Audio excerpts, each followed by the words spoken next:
వచ్చిన అనుకోని వరదల వల్ల ఏ పక్షం పూర్తి స్థాయిలో పనిచేసింది, ఏ పక్షం పూర్తి స్థాయిలో మాటలకే పరిమితమైంది అన్న విషయాలు ఇప్పుడు బేరీజ్ వేసుకోవాల్సిన అవసరం అయితే ఉంది.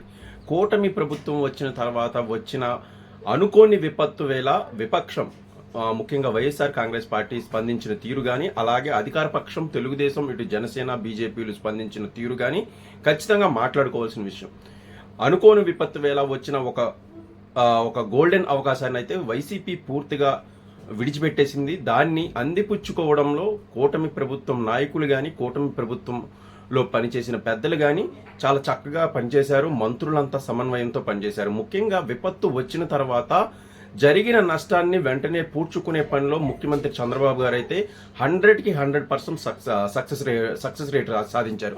అలాగే ఆయన 4 రోజుల పాటు ఫీల్డ్లోనే ఉంటూ, క్షేత్రస్థాయిలోనే ఉంటూ పూర్తి స్థాయిలో ప్రజలకు భరోసానిస్తూ ముందుకు కదిలిన తీరు అయితే ఖచ్చితంగా అభినందనీయమని చెప్పాలి. అలాగే మంత్రులను కూడా, తన సహచర మంత్రులను కూడా ఎప్పటికప్పుడు అప్రమత్తం చేస్తూ అన్ని పనులను పూర్తి చేసేలా ఆయనైతే ముందుకు తీసుకువెళ్ళగలిగారు.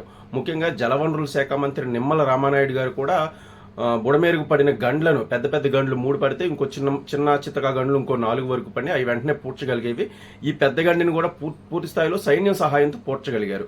అప్పటి వరకు కూడా 4 రోజుల పాటు కూడా జలవనరుల శాఖ మంత్రి నిమ్మల రామానాయుడు గారు బుడమేరు గట్ల వద్దే ఉండడం అయితే నిజంగా ఆయన కూడా అభినందించవచ్చు. అలాగే పౌర సరఫరాల శాఖ మంత్రి మనోహర్ గారు కానీ, పూర్తి స్థాయిలో హోంమంత్రి గారు కానీ, ఇటు రెవెన్యూ శాఖ మంత్రి గారు కానీ, మొత్తం ఈ టీం మొత్తం పూర్తి స్థాయిలో అనుకోని వరదల వేళ పూర్తి స్థాయిలో వాళ్ళకి ప్రజలకైతే చక్కగా పనిచేశారని చెప్పొచ్చు. సాంకేతికతను వినియోగించుకొని మీడియా పరంగా కూడా మంచి మార్కులు అయితే సాధించగలిగారు. ఈ అనుకోని విపత్తు వేళ ప్రజల నుంచి వచ్చే వ్యతిరేకతను పూర్తిగా కూటమి ప్రభుత్వ నాయకులు అయితే ఎక్కడ బయటకు రాకుండా ఆపగలగడంలో కానీ, వాళ్ళకి దగ్గరుండి క్షేత్రస్థాయిలో సహాయ కార్యక్రమాలు చేయడంలో కానీ, విపత్తు వేళ కూడా ప్రజలతో శభాష్ అనిపించుకోవడం అనేది చాలా గొప్ప విషయం.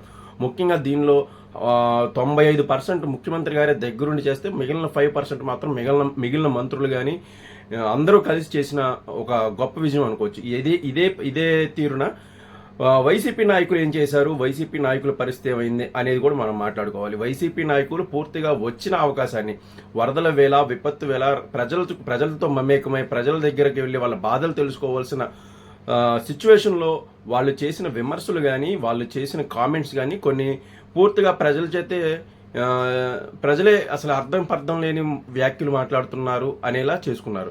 పూర్తి స్థాయిలో జగన్ గారు ఇచ్చిన ₹1 విరాళం కూడా పూర్తి స్థాయిలో ఇవ్వకపోవడం, అలాగే సీఎం సహాయ నిధికి ఇవ్వకుండా ఆయన సొంతంగా ఖర్చు పెడతామని చెప్పడం కూడా విమర్శల పాలైంది.